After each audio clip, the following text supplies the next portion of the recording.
एक राजा जनक थे। जनक जी का नाम सुना होगा?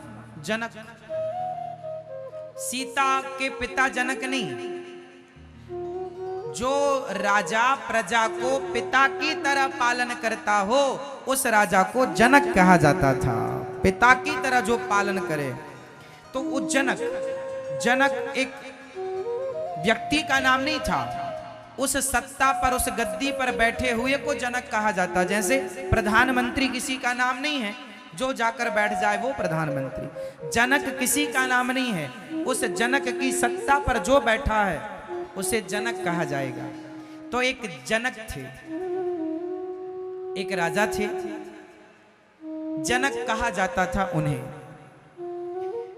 वो दुनिया के सबसे बड़े राजा थे। उनके पास सोना चांदी हीरे मोती की कोई कमी नहीं थी।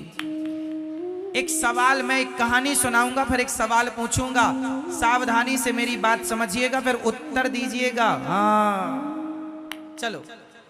एक राजा थे जनक, जो बहुत धनवान थे, सोना चांदी की कोई कमी नहीं। एक दिन उन्होंने एक सपना देखा। रात्रि को सोए तो सपना देखा कि सपने में वो भिखारी हो गए हैं, उनके पास खाने को रोटी नहीं है। वो जहां जाते हैं वहां उन्हें रोटी नहीं मिलती, बहुत भूख लगी है, पर कहीं उन्हें अन्न का एक दाना नहीं मिल रहा है। तभी उन्हें किसी गांव में कुछ खाने को मिला, और खाने को मिला, वो बैठकर खाने वाले थे कि तभी कुत्ता आकर के और वो जो भी मिला था उसे चाटने लग गया। अब जैसे कुत्ता चाट लिया हो, कुत्ता खा लिया हो, वो कैसे खाया जाएगा? बेचारे इतने भूखे थे कि जो मिला खाने को उसे खाने की इच्छा थी, पर कुत्ता चाटने लगा तो वो रोने लगे, मुझे खाने को नहीं मिला, रोटी तक नहीं मिली, भूख से तड़प रहे थे। तभी उनकी नींद खुल गई, और जब नींद खुली तो उन्होंने देखा कि मेरे तो लाखों दास दासियां हैं, मेरा तो अन्न का खजाना भरा पड़ा है, धन धान्य से मैं परिपूर्ण हूं। जो राजा धन से परिपूर्ण था, उन्होंने एक सपना देखा कि मैं एक एक दाना के लिए तड़प गया। सपने में एक रोटी ना मिली मुझे, मांगने से ना मिली, भिक्षा मांगने से। अष्टावक्र जी को बुलाया गया। अष्टावक्र जी से सवाल किया राजा जनक ने, अष्टावक्र जी बताओ, रात को मैंने जो सपना देखा कि मैं भिखारी था, वो सही है या ये सही है कि मैं राजा हूं? भाई आंख खुली तो वो राजा थे, और सपने में वो क्या थे? भिखारी। अब आप बताओ कि मैं भिखारी हूं या मैं राजा हूं? भाई सपने में मैं भिखारी था, आंख खुली तो मैं राजा हूं, मैं ही दोनों था। बताओ सपने का भिखारी सही था या जागृत का राजा सही है? क्या सत्य है? आप लोग उत्तर दो, क्या सही है? मैया बताओ मेरी मां, राजा का वो स्वप्न का भिखारी का किरदार सत्य है या जागृत में राजा का किरदार सत्य है? जोर से, जागृत अवस्था सत्य है या स्वप्न अवस्था सत्य है? फोर, फटाफट बताओ,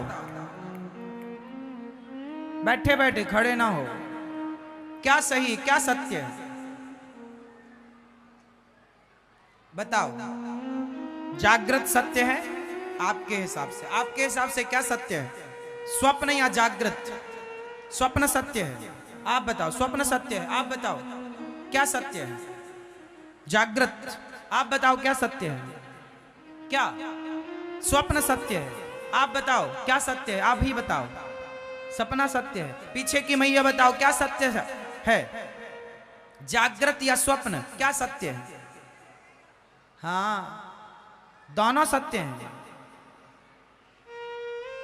सवाल किया गया अष्टावक्र जी से, आप बताइए। जनक ने कहा मैंने सपना देखा कि मैं भिखारी था और नींद खुली तो मैं राजा था, बताओ क्या सत्य है?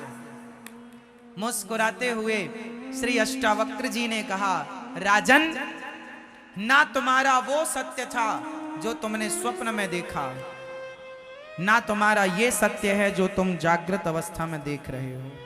स्वप्न में तुम भिखारी थे, वो भी मिथ्या है, और जागृत में तुम राजा हो, ये भी मिथ्या है। तो फिर सत्य क्या है? बोले तुम ईश्वर का अंश हो, ना तुम राजा हो ना भिखारी हो। ईश्वर अंश जीव अविनाशी, तुम चैतन्य आत्मा हो, ईश्वर का अंश हो, ये सत्य है। मान लेता है व्यक्ति के मैं राजा हूं, मान लेता है व्यक्ति के मैं भिखारी हूं, जबकि मैं भिखारी नहीं, मैं राजा नहीं, मैं केवल ईश्वर अंश जीव अविनाशी, चेतन अमल सहज सुख राशि।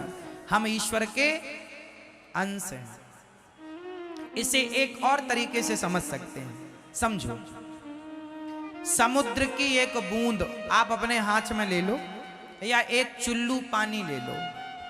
समुद्र का एक बूंद या एक चुल्लू पानी जब आप लेंगे, उसे सोने के कटोरे में रख दो, और दूसरा चुल्लू पानी लो, थोड़ा सा पानी लो, और उसे माटी के कटोरे में रखो, मिट्टी के कटोरे में, और दोनों कटोरे में रखकर बताओ कौन सा पानी श्रेष्ठ है? मिट्टी के बर्तन में भरा हुआ पानी श्रेष्ठ है, या सोने के बर्तन में भरा हुआ पानी श्रेष्ठ है? जोर से, जोर से, जोर से, जोर से, जोर से।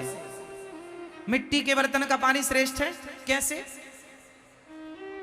सोने के बर्तन का पानी श्रेष्ठ है, कैसे? सोने के बर्तन में भी वो पानी ही है, और माटी के बर्तन में भी वो पानी ही है।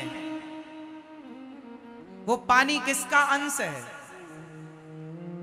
पानी समुद्र का अंश है, क्योंकि समुद्र का पानी था। किसका अंश है वो? समुद्र का अंश था, तो पानी समुद्र का है। बात बर्तनों की है, शरीर एक बर्तन ही तो है। किसी का बर्तन गोरा है, किसी का बर्तन सांवला है। किसी का बर्तन गोरा है, किसी का बर्तन सांवला है। किसी का बर्तन सोने के महलों में रहता है, तो किसी का बर्तन घास की झोपड़ी में रहता है। बर्तन सोने का हो या बर्तन माटी का हो, पर है सबके भीतर समुद्र का पानी। उसी प्रकार अमीर हो गरीब हो, सबके भीतर वही परमात्मा रूपी आत्मा समाई हुई है। तो हो तो एक ही ना, तत्व की दृष्टि से तो भीतर एक ही परमात्मा, आत्मा के तत्व में तुम्हारे भीतर समाया। हाँ, बर्तन अलग अलग हो सकते हैं। वासांसि जीर्णानि यथा विहाय। क्यों मेरी मां? और तुम क्या मान लेते हो? सोने का बर्तन श्रेष्ठ है। अरे सोना नश्वर है, माटी का बर्तन से, माटी नश्वर है। ये शरीर चाहे अनिरुद्धाचार्य का हो, चाहे ये शरीर तुम्हारा हो, सारे शरीर इसी चिता पर जलेंगे। हाँ या ना? यही चिताओं पर जलेंगे। ये शरीर भी एक दिन जलेगा, और आपका शरीर भी एक दिन जलेगा। यदि नहीं जलेगा तो केवल आपके भीतर की वो आत्मा जो परमात्मा का अंश है, मेरे भीतर की वो आत्मा जो ईश्वर, मैं और आप एक ही हूं। समुद्र का पानी चाहे मिट्टी के बर्तन में भरा हो या सोने के, पर है तो वो भीतर से समुद्र का। तो आप और हम दोनों एक तत्व है। हाँ, बर्तन अलग अलग है, बर्तन अलग। और आप सारी जिंदगी क्या कहते हैं? ये मेरा, ये मेरा, ये बर्तन मेरा है, ये बर्तन मेरा। तेरे बाप भी हंसी कहते कहते मर गए, ये बर्तन मेरा है। ये बर्तन किसका है? तुम्हारा बेटा भी एक बर्तन है, तुम्हारी बेटी भी एक बर्तन है, तुम्हारा पति भी एक बर्तन है, तुम्हारी पत्नी भी एक बर्तन है। बर्तन मीन्स पात्र, बर्तन मीन्स पात्र, बर्तन है। फिर किस किस को अपना कहो? ये मेरा, ये तुम्हारा कहते कहते मर जाओ, मर जाओगी या मर जाओगे तो तुम्हारे एक भी बर्तन, मतलब एक भी रिश्तेदार, एक भी व्यक्ति तुम्हारे संग ना जाएगा। फिर सारी जिंदगी अज्ञान में गुजार दी ना, मेरा मेरा करते। इसलिए करो मेरा मेरा, पर जगत को नहीं, जगन्नाथ को कहो कि मेरा है। मेरे तो गिरधर गोपाल,